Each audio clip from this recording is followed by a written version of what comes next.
The mystery of Jeffrey Epstein deepens as a bizarre photo surfaces online. And then finally, we discuss a conspiracy so obscure, it's not even on the iceberg. What happened in Paris on December 29th, 1902? What caused the Paris time gap? Today on Dead Rabbit Radio.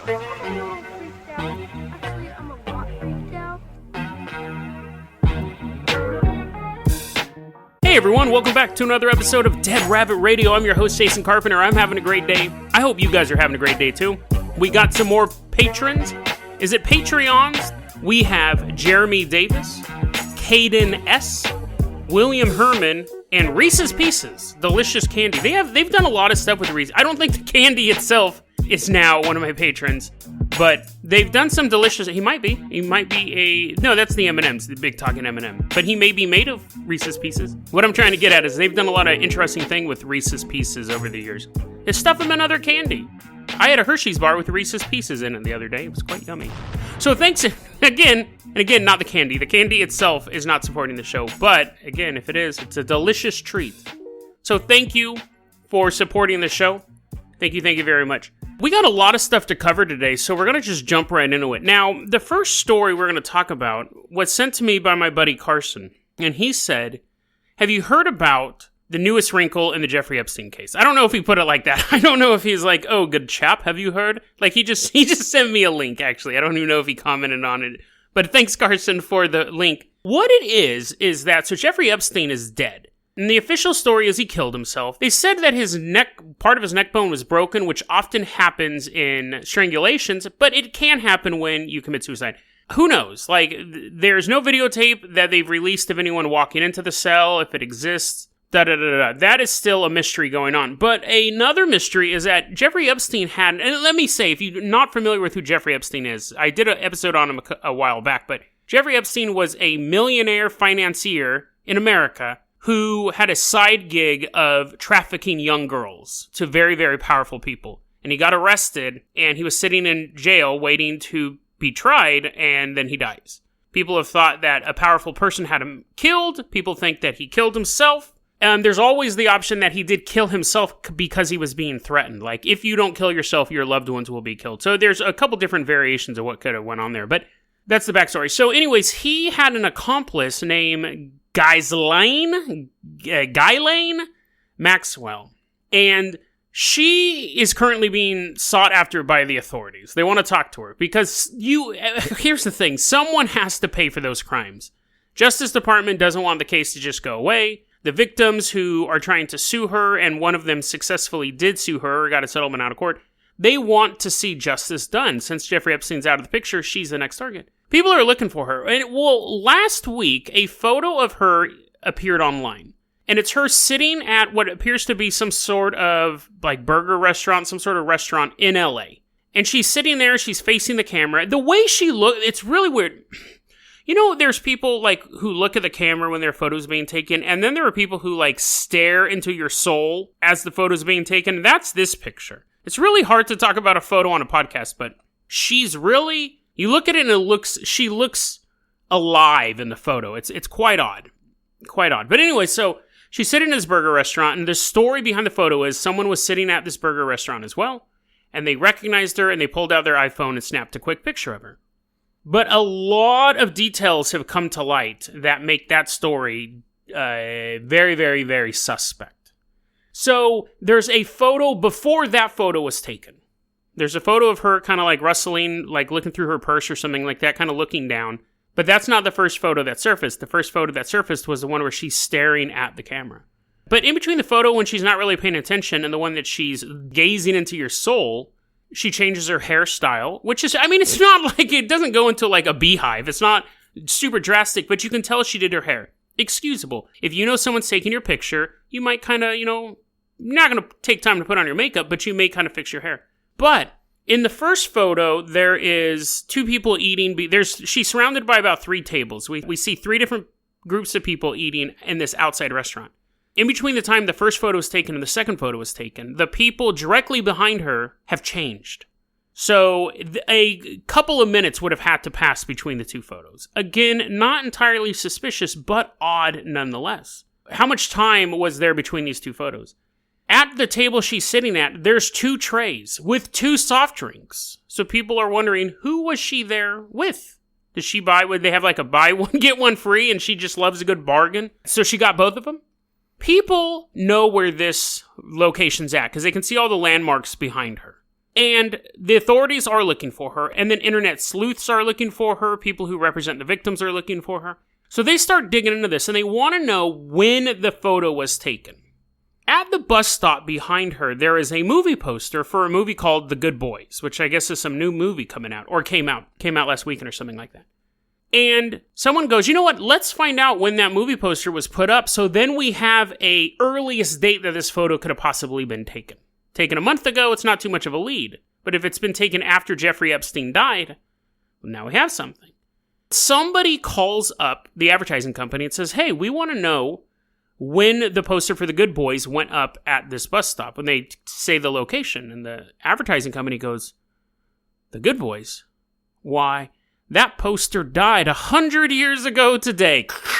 No, what they said was actually a little weirder. Advertising company says that poster has never been there.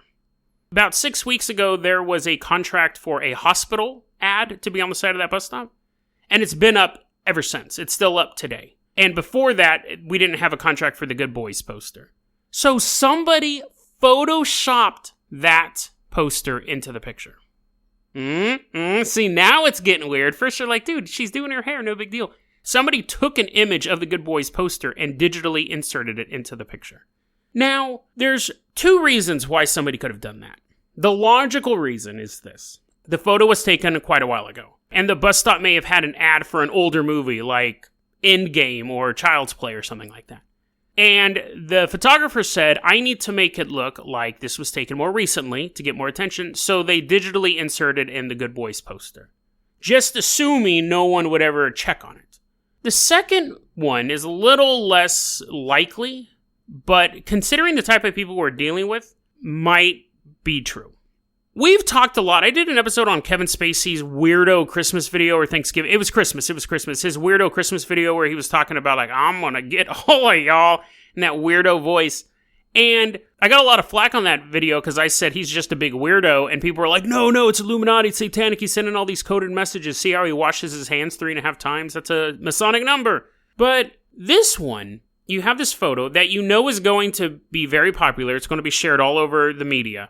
You could include hidden messages in that photo that only select people would understand what that message was. So you have this image that's shot very, very well. That's another thing. They said this photo was not taken on an iPhone because of the depth of field. The way that, I don't know anything about photography, but they were saying the way everything is picked up by the camera, you would need a professional camera to do this. It's not something you could pull out your iPhone 6 and take a picture. It's just, it doesn't have the lens capability for this. I don't know if that's necessarily true, but that's a statement that's going around. But you could have Maxwell saying, listen, I got to get a message out to somebody, and the code word is good boys or boys. So I have to have that phrase somewhere in there. She could be you're talking about someone who allegedly, she was involved in child trafficking, and now she's sitting behind a poster that never existed that says the good boys. So she could be starting a side business. She could be that could be a code word for somebody else that she needs help, or good boys, you take GB, that means she's in Great Britain. You could have all sorts of stuff. You have all these little clues in this picture that will slide over most people. And if someone hadn't tried doing due diligence and finding out that poster never existed, people would just think it was the correct movie poster. But the fact that we know that movie poster wasn't there when that picture was taken means they're either trying to make it look like she was there more recently, or it is a coded message that somebody in the know would know how to decipher. Weird stuff. The story of Jeffrey Epstein, I think, is going to be going on for quite a long time. Lots of weird stuff going on. There are lots of powerful people involved, so we'll see how that shakes out. But let's go ahead and move on to our next story. Now, our next story, we are in France, and we are in the year 1902. It is December 29th, and it's 1:05 a.m. And there's some dude across town named Pierre. And at 1:05 in the morning, he wakes up with a start. And he goes, oh, my stomach. Oh, man, must have eaten some bad cheese and bread last night, or earlier in the night, whatever will make the narrative make sense. And so he's like, I better drink some wine. I'll feel better then because I'm French. He starts walking through his house, going to his wine room. So he's walking by this big grandfather clock in his living room, and he notices that it's stopped. Like, what? That's weird. He's looking at it, and the pendulum is no longer swinging. He's like, to get to the bottom of this mystery, I'll need to drink some wine. So he starts drinking some wine, and he's like, oh, yeah, I love you, pendulum. But the next day, he's telling his friend that. He goes, yeah, it was really weird. I woke up in the middle of the night, and I got super sick. And the guy's like, you drank wine, right? He's like, oh, yeah, I drank a ton of wine, but I still didn't feel good. And to top it off, my clock stopped working. At that point, his French buddy spits out the wine he was drinking, and he's like, oh, ooh la la. That's shocking, because I should be doing a French accent this whole time, but I didn't. That's shocking because my clock stopped at the same... That sounds more like Count Dracula. It sounds like the Count from Sesame Street. My clock stopped at the same time. One! Ho ho ho! One! It stopped at 1. And the guy's like, dude, just knock it off. Quit doing that crazy accent. He's like, sorry. His clock also stopped at 1:05, and he also woke up in the middle of the night not feeling good. So the story started to spread through the city of Paris that a good amount of people in the city woke up around 1:05, sick to their stomach. People who were awake at that time got sick to their stomach. And across the entire city, all the pendulums stopped swinging at 1:05 a.m. In Paris, there's this thing called the Foucault's pendulum, or Foucault's pendulum. It's in a place called the Paris Pantheon. And it is a pendulum it's a pendulum, so it swings back and forth, but it's based on the rotation of the Earth. The energy of the Earth rotating is what makes it move ever so slightly back and forth.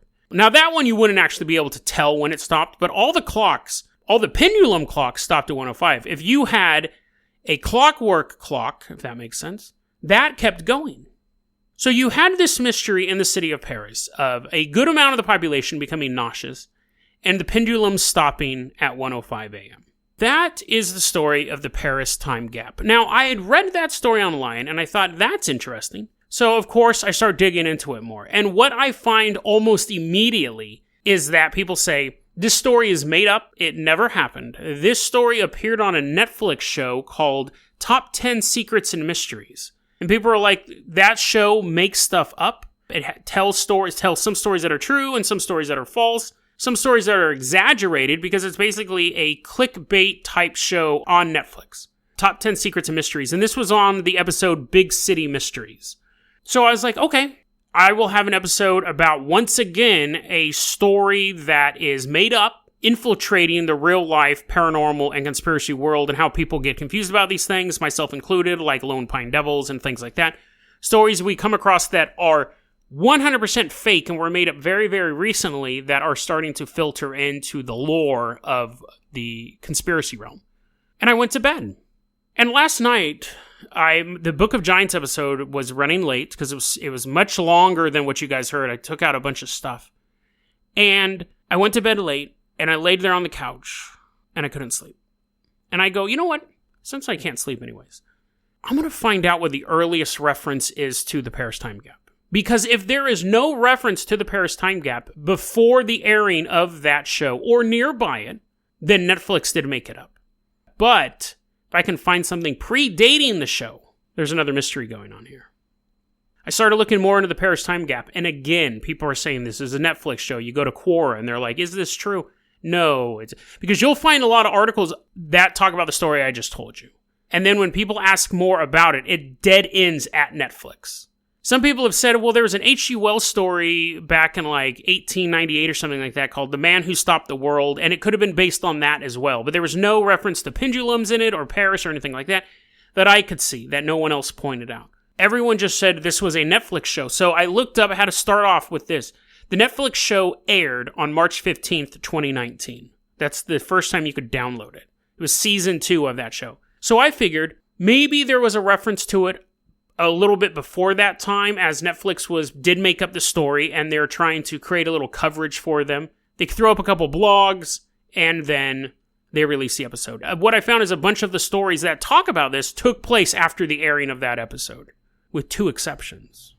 Because even if one of the, like I said, even if one of the stories had appeared a couple months before that episode, I would figure it was just them creating the mythology. But December 23rd, 2016, so well before the show came out. I think that's even before the first season of the show came out.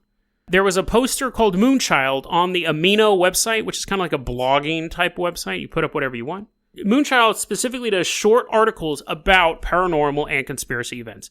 Ghosts, Bigfoot, specters, stuff like that. There's an extra detail in her version of the story. She says that this whole story was documented. The reason why people know about it today, and I would argue nobody knows about it. This is one of the most obscure conspiracy theories that I've come across that was aired on television. Because, monkeys don't exist is an incredibly obscure conspiracy theory. Forests aren't real. Those are both obscure conspiracy theories. They have no mainstream appeal. They do, but the mainstream doesn't know about them. This one was aired on Netflix. A lot of people are talking about it now. She says this. She goes, this first came to light in a journal called the Bulletin of Knowledge. It was a French journal, and it was published in 1903. I began looking for the Bulletin of Knowledge. I couldn't find anything like that. Now, a part of it could be that the fact that it's over 100 years old at this point. Part of the fact is there's going to be translation issues. Because if I'm typing, I was Googling, now at this point, it's 2 in the morning, I'm Googling Bulletin of Knowledge 1903, nothing's coming up. Bulletin of Knowledge 1903, France, trying all this stuff, can't find anything. So we have that, and everything else was the version of the story I just told you. And then she goes, oh yeah, and it came to light because of this Bulletin of Knowledge. I ended up messaging Moonchild on Amino, asking for more information, but the last post she made on that site was in 2017, so I doubt she even uses that site anymore. If she ever responds to me, I'll let you guys know. But that is not even the earliest mention of this story. So this popped up on March 30th, 2016, so same year, but a couple months earlier. There's a site called Prezi, which I believe is Russian, because the author was writing in Russian. I had to run translate on this stuff. Prezi does sound like a Russian word as well, but there's a Prezi website, and what it is that you create PowerPoint-esque presentations on the website, so then when you tell someone, hey, check out this presentation, they just go to your web address. It's actually kind of a cool idea. I don't know if they have that in English or other countries. That way you don't have to send over a PowerPoint file. You can just say, hey, watch this presentation, click this mouse, and it'll go through the slides on this website, and there's different graphics going on. This person's name is Tarasenko Evgesha. This is the oldest reference. I was looking all the way back to 2001. This is the oldest reference I could find on it.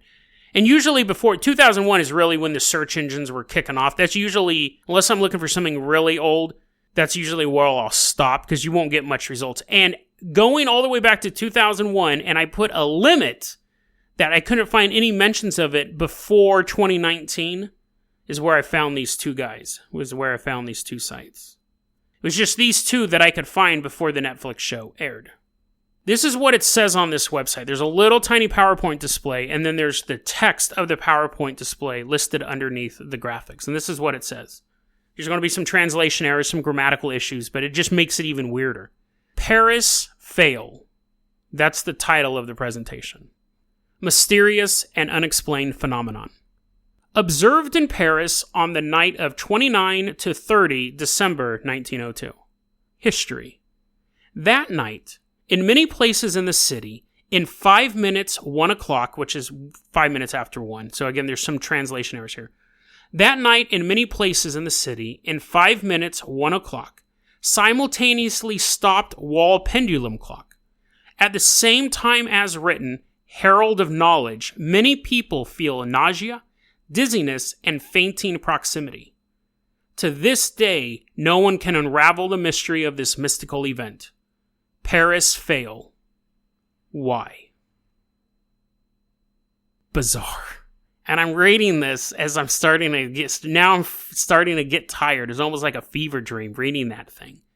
Because it has the elements of the other story. The Herald of Knowledge, in the version that comes out months later, is known as the Bulletin of Knowledge. So I don't know if the French bulletin was called the Herald. I don't know if that is a Russian to English or like a French to Russian to English translation, Herald versus Bulletin. But we see the of knowledge. This is the earliest recording of this supposed event. And nowadays people are going, since the Netflix show came out, people have said, what could have caused it? And these are the theories that popped out. there was a gravitational flub. There was a glitch in the gravitational area around Paris. And what was making people nauseous would be the equivalent of a drop on a roller coaster and your stomach goes into your throat. That's what was making people feel sick all of a sudden. And because of that gravitational sudden push or pull, all the pendulum clocks, which require gravity to help assist that little thing go back and forth, they stopped. People have said maybe there was a small earthquake. That's the most likely, if this thing existed, people say that's the most likely scenario. There was a small earthquake that kind of rumbled everyone's tummy and stopped the clocks. But there have been other earthquakes around the world, and we haven't seen these two things happen back and forth. Then we get into the weird things. Some people say that we were hit by a miniature neutron star, and I don't know how you wouldn't have seen that, but the density of this new object coming into the Earth, again, affected the gravity of everything around it. Some people say it was some sort of alien experimentation gone wrong. Or right, maybe. But we're left with two questions. We're left with a lot of questions with this story. The first one is, did it happen? And that one is something that we'll probably never be able to figure out. But I think the story behind the story is equally interesting. So this person who put up this Prezi website, is this person the only one who ever knew this story before posting it?